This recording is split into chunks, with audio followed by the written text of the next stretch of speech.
back to the show, everybody. It's so good to be here with all of you again. I appreciate all your emails asking my team where we've been with the show for the last month, but I'm in the middle of application season now, applying with my very talented and fantastic students to college and working with a lot of my college students on their medical school applications, their dental applications, their MBA applications. But I want to stop in and do an awesome show for you today because we're getting so many questions about the process during this time, as I usually do. And we've got a lot of emails to the show asking questions about the college admissions process. And I wanted to check in with all of you. I wanted to answer one of the questions we've gotten in various forms. Hopefully it will be, and it's a question that will resonate with many of you. And many people are asking it. And the question today, we're going to focus on the college planning show, is about class rank. And many students, one of the questions I'm getting a lot is, it's coming in different ways. Some people say, Mr. Buffer, my school doesn't give us our rank anymore. They don't tell us our class rank. We don't know our class rank. And so how can colleges, certain BSMD programs, for example, require that students be in the top 10%? How can I know? And that's a really good question. And it's happened a lot where I'm located in New Jersey, but I work with students all over the world.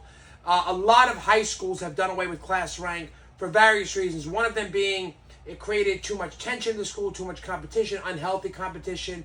Also because certain students felt it was unfair because they took more difficult classes. There was a lot of confusion, ambiguity.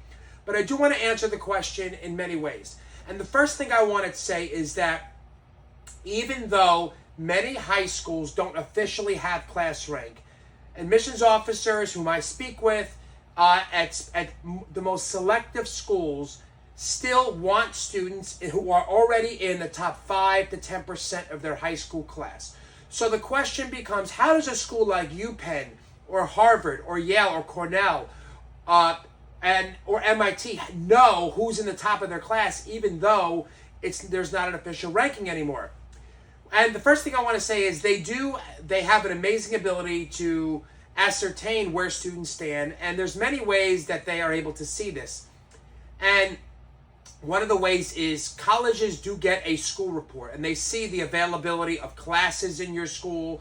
They see how many APs are offered, and they can tell by a student's transcript what classes they took in relation to what was offered in their school.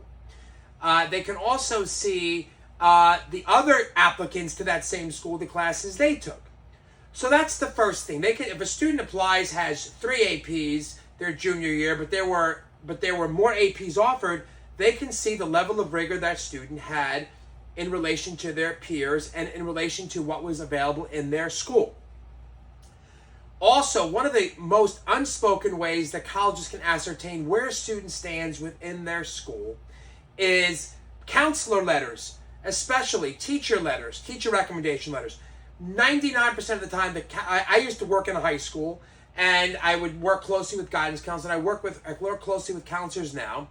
And when a student is in the top tier of their school, counselors will put it in the letter. He or she is in the top 5 students in the school, in their grade. Top 5% students in the school.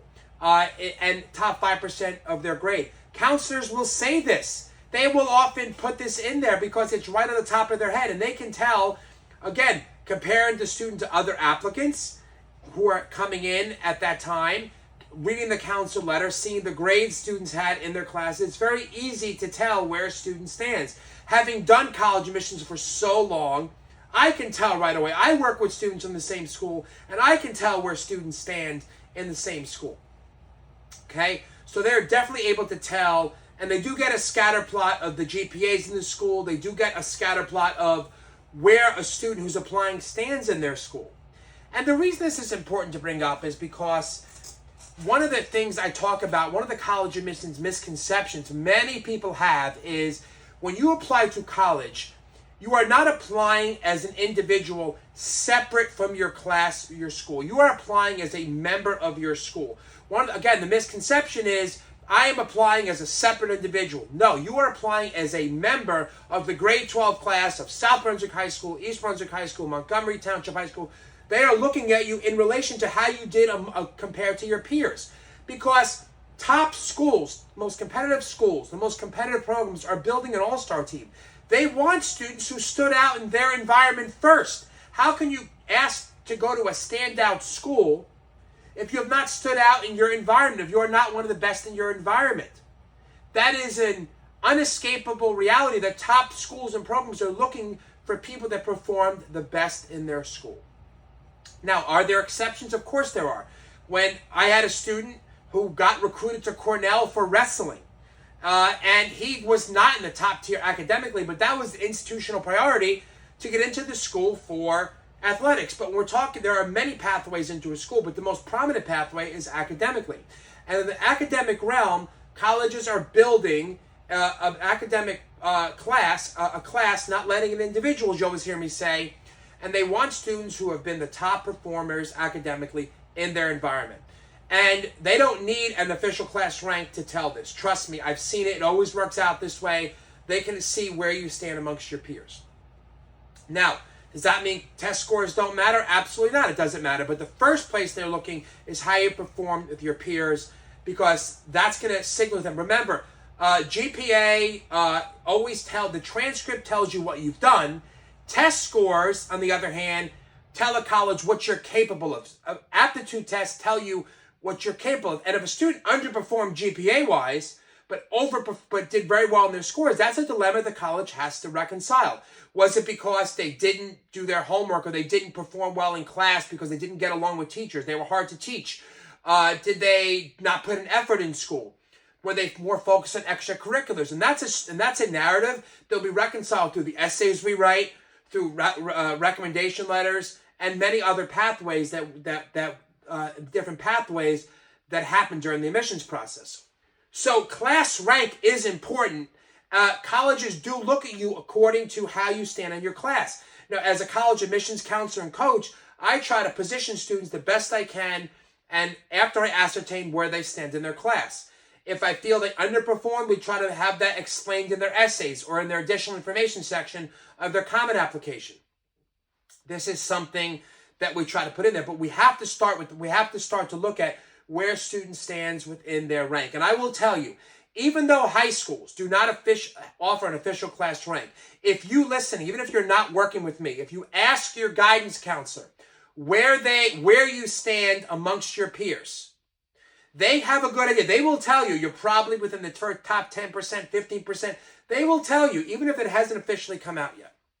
It is important to know this because colleges will know this, and it gives you a realistic assessment of where you realistically stand in the college admissions process. If you're working with me in my program, we ascertain these. I teach you how to ascertain these together. How to ask you when we write your brag sheets, or we write a letter to your teacher about your recommendation letter. We try and help them write your rec letter in a way that will help explain this. For example, I have a student last year that was not that highly ranked in his class, but he had a perfect score in his ACT 36.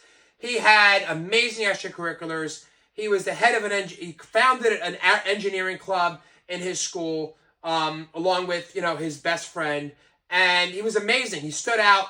And we tried to write his essays in a way and have his rec letters shaped in a way. We requested it to say he was so focused on his passions, on his internships, on his amazing passion for electrical engineering, for civil engineering. He had amazing passions that his GPA probably suffered, but he had recognized that. He turned it around in his junior year, halfway through. And also for the January 1st schools we're applying to, we said, look how good his senior year grades are. He learned his lesson. So these things can be worked with, but it's important to know your class rank, and to have the wisdom behind it is to deal with it realistically. If you're in my program, we work on this. If you're not in my program, you should ascertain where you stand and try strategically to have your essays, your rec letters to explain your class rank better. So I've gotten so many questions, Mr. Buffer, how does class rank work now? Flooding our inbox. I wanted to answer this question, and I hope this episode today helps you all understand that class rank is a very important part of the process, how to ascertain it, and how to work around it if you're not where you want to be. But I do want to say before we go, if you are in the top rank of your class and it's not officially spelled out, it is important to also have your counselors, make sure your counselors saying that most of the time they do, and you want to make sure that's really spelled out in your rec letters, and in the way you work with me, we try to slip it into your essays as well. Okay? I hope this answered so many questions you all have today. I hope this was helpful for all of you. It was fantastic to be with you all today. It's great to be back with you. I'm in the middle of the process. I'll be back after the November 1st deadline to share with you some of the early action decisions coming in, to tell you new wisdom learning as I speak to admissions officers and I go through this process again after so many years. Have a fantastic day. Great to be with all of you here today.